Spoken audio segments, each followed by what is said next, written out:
제가 책을 낸 이야기부터 먼저 해야 되는데, 지금껏 제가 써오던 글들을 모아가지고 책을 내야겠다고 생각했을 때 일단 제가 글을 처음 쓰게 된 어떤 초심 같은 걸 생각했었거든요. 그때 이제 저한테 글을 쓰게 이렇게 뭔가 동력이 되었던 분들이 생각하게 됐는데, 그런 걸 생각해 보면 모든 게 다 이게 우리가 인연이 닿았기 때문에 뭔가를 시작하게 되는 게 아닌가, 그런 생각을 좀 해서 뭔가 닿아 있다는 거에 대한 그 느낌을 적고 싶었습니다. 일단은 이제 제가 책에서도 그런 내용을 좀 적긴 했는데, 제가 이제 그 결혼을 하고 직장도 그만두고 이제 집에서 아이를 키우면서 주부로 있던 시간들이 약간은 좀 뭐 즐거울 때도 있지만은 나 자신을 자꾸 잃어간다는 그런 생각을 할 때가 있었거든요. 그러니까 그때 이제 저한테 힘이 되어줬던 게 책이었고, 그 책에 대한 이야기를 누군가 막 얘기를 하고 싶은데 막상 이제 그럴 분이 별로 없더라고요. 그러니까 그런 생각들을 혼자 이렇게 적어 나갔던 것도 있었고, 그리고 제가 사실은 말을 그렇게 막 이제 유창하게 잘 하는 사람이 아니어서 오히려 저는 글이 더 편했었거든요. 그래서 글을 쓰게 된 것 같습니다. 저는 대학에서 불문학 전공했습니다. 사실 그때는 제가 이제 문학에 어떤 재능이 있다는 생각을 아예 하지도 못했었고, 다만 지금 돌이켜보면은 그때 제가 받았던 수업들이 제게 되게 마음에 설렜던 부분도 많았었거든요. 그래서 제가 공부를 더 해야겠다고 생각을 했다면 아마 조금 더 다르게 생각했을 텐데, 그 당시에는 저는 그냥 대학을 졸업하면은 취업을 해서 내 살 길을 찾아야 한다, 이런 마음으로 아예 공부하겠다는 생각을 안 했던 것 같아요. 근데 지금 떠올려 보면은 그때 제가 배웠던 교수님들과 했던 수업들이 되게 생각나고 되게 아련하게 떠오를 때가 많아요. 네. 아니요. 제가 먼저는 저는 책을 내겠다는 마음을 갖지 못하고 그냥 글을 써왔었거든요. 이게 어떤 나중에 구체적인 어떤 그 형상이 될 거라 생각을 못했기 때문에 더 그냥 제가 쓰고 싶었던 글을 썼던 것 같아요. 그거는 글쎄요. 그러니까 생활에서의 저가 약간은 그냥 생활인으로서의 이수진이라면은 글을 쓸 때는 정말 저 자신이 된다고 해야 될까요? 그러니까 저한테 더 집중하게 되는, 그리고 조금 더 자유로운 이수진이 되는 그런 기분이었습니다.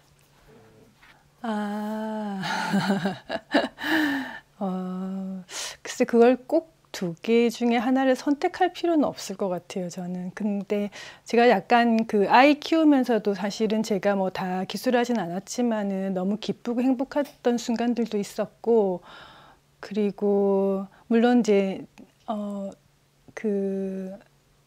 이수진으로서 좀 못다한 일들이 좀 아쉽긴 하지만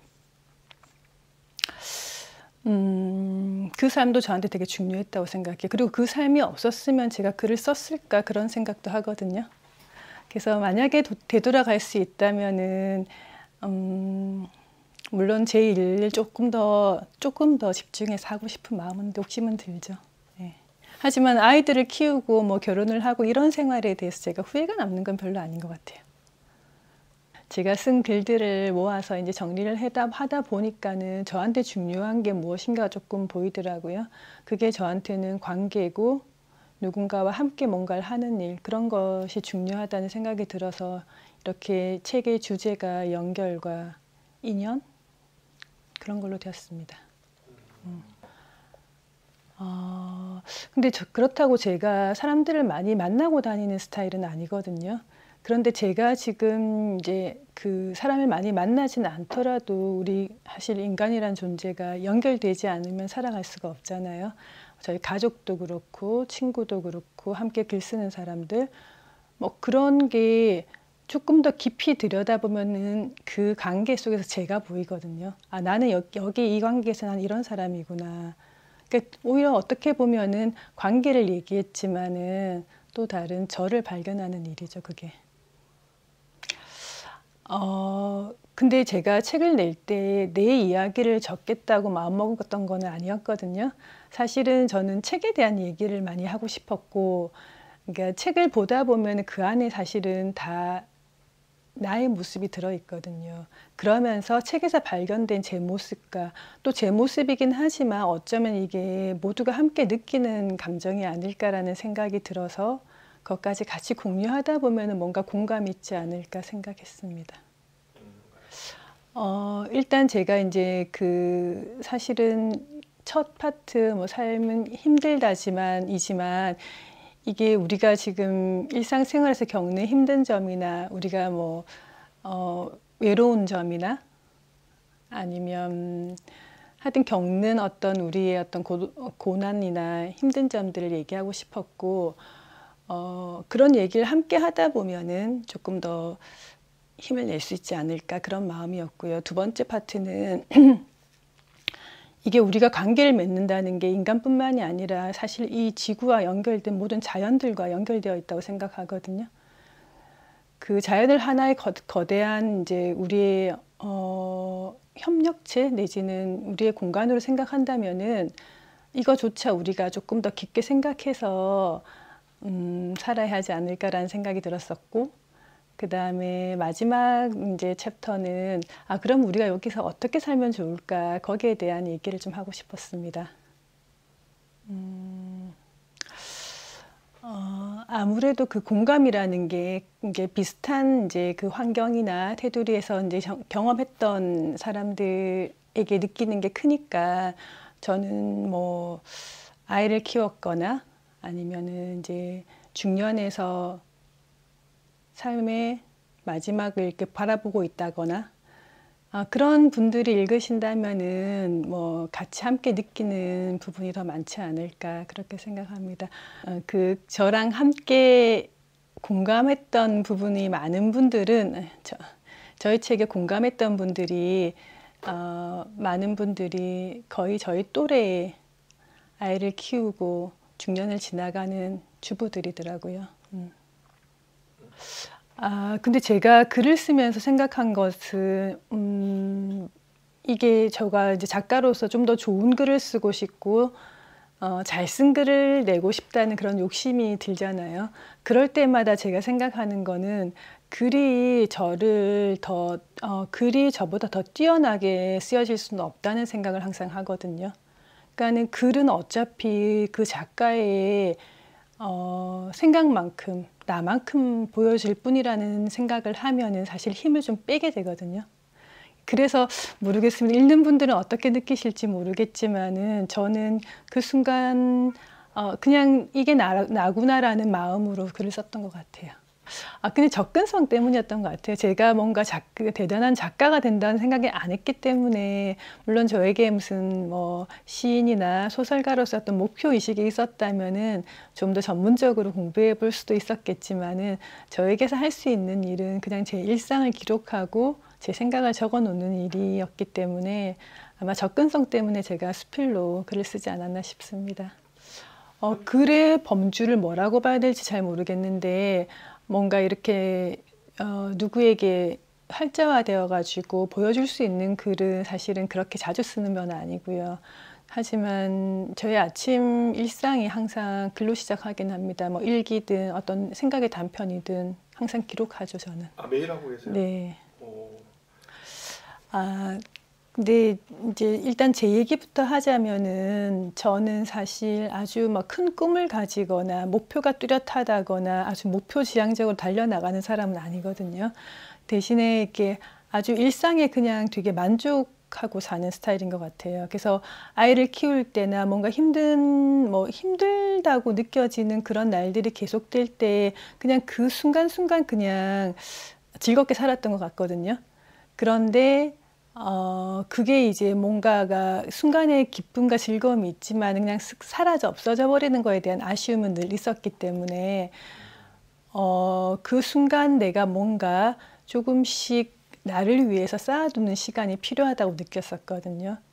혹시나 이제 지금 이 순간이 너무 힘들고 혹은 나를 돌아볼 시간이 없다고 느껴지는 분들이 있다면 아주 잠깐이라도 그 순간을 나를 위해서 조금 생각하는 그런 시간이 있으면은 그게 쌓여서 나를 만들지 않을까, 또 다른 나를 만들지 않을까 그런 생각을 합니다.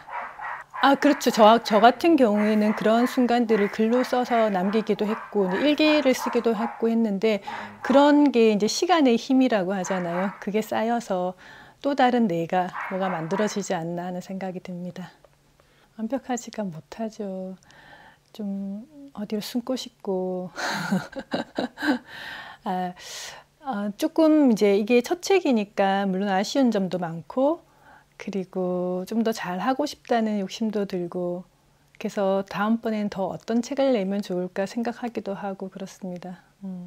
제가 힘들 때 책이 저한테 힘이 되었던 이유는,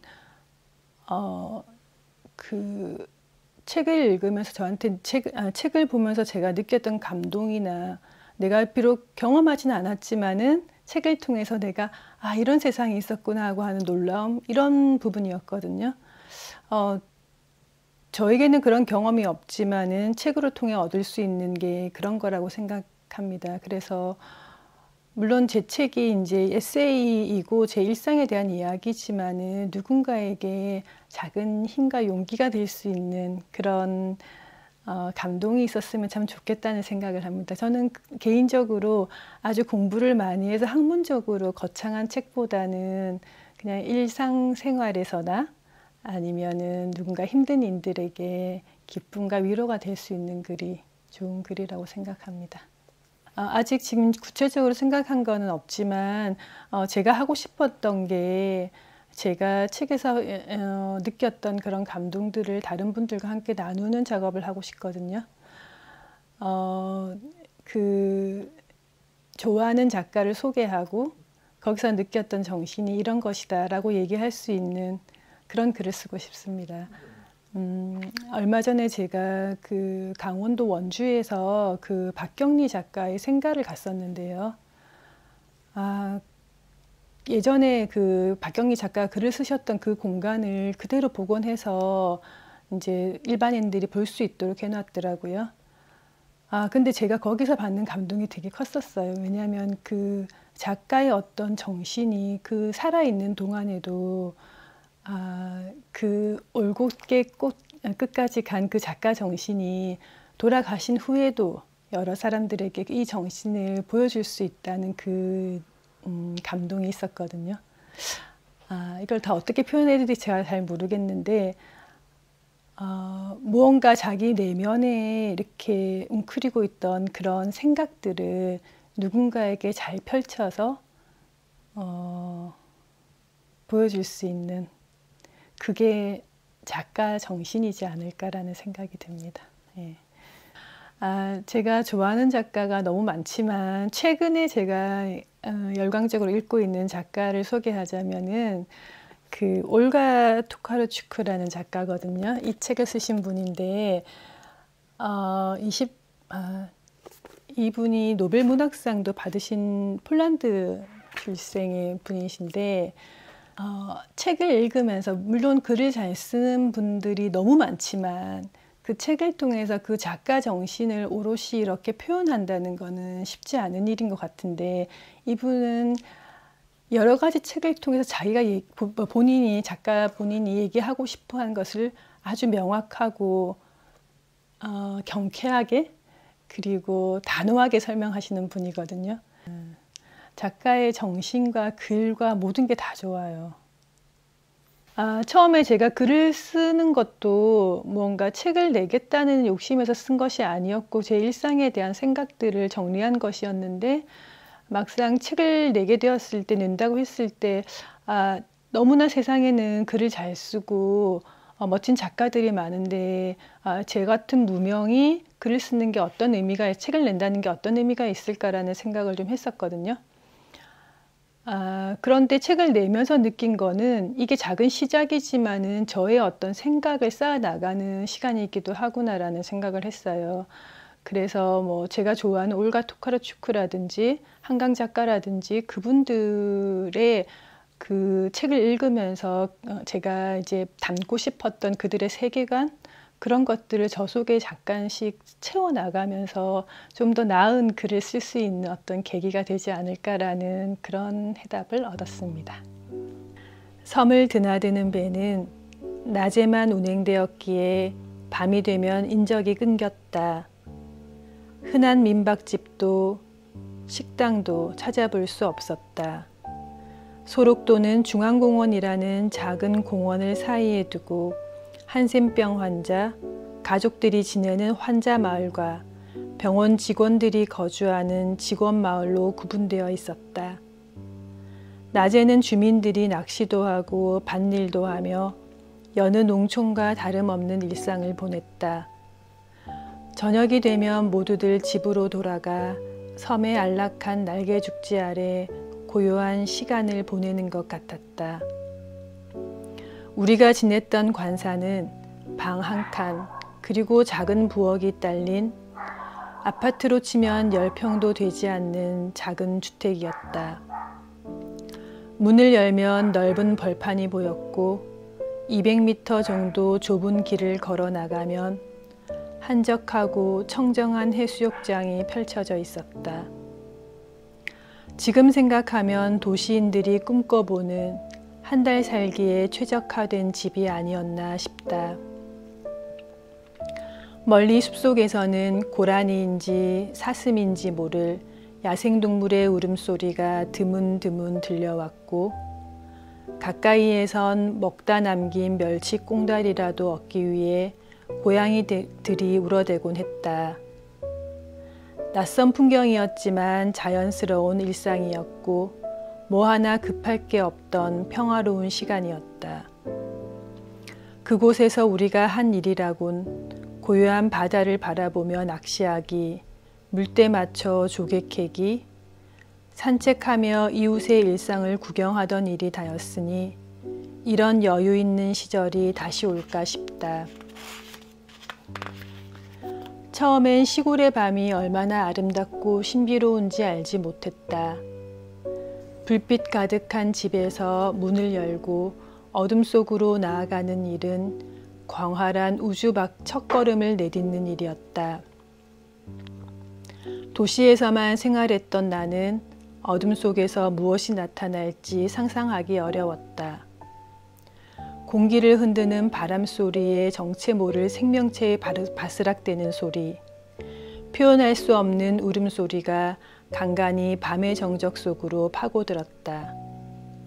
소록도의 밤에 조금씩 익숙해지고 나서야 집 밖으로 나갈 수 있었다. 처음 바라본 어둠 속의 별빛을 잊을 수 없다. 하늘이 거대한 강물처럼 반짝임으로 은빛 물결을 이루고 있었다. 별빛 하나하나에 생명이 있어 나를 중심으로 천천히 돌며 움직이는 것 같았다. 우주가 축제를 벌이듯 춤을 춘다. 가만히 바라보고 있으면 내 존재가 작은 점으로 변해 우주로 스며드는 것 같았다. 하늘은 깊었고 나는 별보다 작은 티끌이었다. 섬의 밤은 길었고 적막했고 신비로웠다. 이듬해 봄 우린 소록도를 떠났다. 아쉬웠지만 더 오래 머물 수 없는 상황이었다. 부산에 돌아와서도 섬을 잊지 못해 두어 번 방문했지만 사슴을 다시 만나는 행운은 없었다. 소록도를 찾는 관광객이 늘어났고 섬이 점차 개방되어 다리가 놓일 거라는 소식을 들었다. 배를 타지 않아도 쉽게 섬과 육지를 왕래할 수 있을 거라고 했다. 그런 편리가 강제 격리의 기억을 지닌 소록도 주민들에게 어떤 마음이 들게 했는지는 잘 모르겠다. 잠깐 머물렀던 나는 숨겨둔 보물을 들킨 아이의 심정이었다. 섬에 대한 애틋함이 늘 가슴에 머물러 있다. 사람들이 다 떠난 후의 해수욕장과 몇 안 되는 아이들이 다니던 아담한 분교, 강제징역의 아픔이 새겨진 공원, 섬의 역사를 지켜본 아름드리 후박나무, 깨끗한 바다 갯벌에서 건져 올린 바지락 조개의 신선하고 비릿한 냄새가 아련한 기억으로 저장되어 있다. 섬은 그리움을 불러일으키지만 선뜻 발걸음이 향해지진 않는다. 다시 마주하게 될 섬이 전과는 다른 모습으로 다가올까 두렵기 때문이다. 마음속에 간직해온 별빛과 청아한 눈빛의 사슴을 잃고 싶지 않다. 소록도는 소중하기에 멀리서 지켜주고 싶은 곳이다. 내 존재가 자연의 일부분이었던 소록도의 기억은 기둥처럼 내 삶을 지키고 있다. 저는 그 책에서도 얘기했지만은 어떤 그 인생에서 어떤 아주 인상적인 그 한 장면이 자기 삶을 지배하는 경우가 있다고 생각하거든요. 그 중에 한 장면이 저에게는 소록도의 그 장면인 것 같습니다.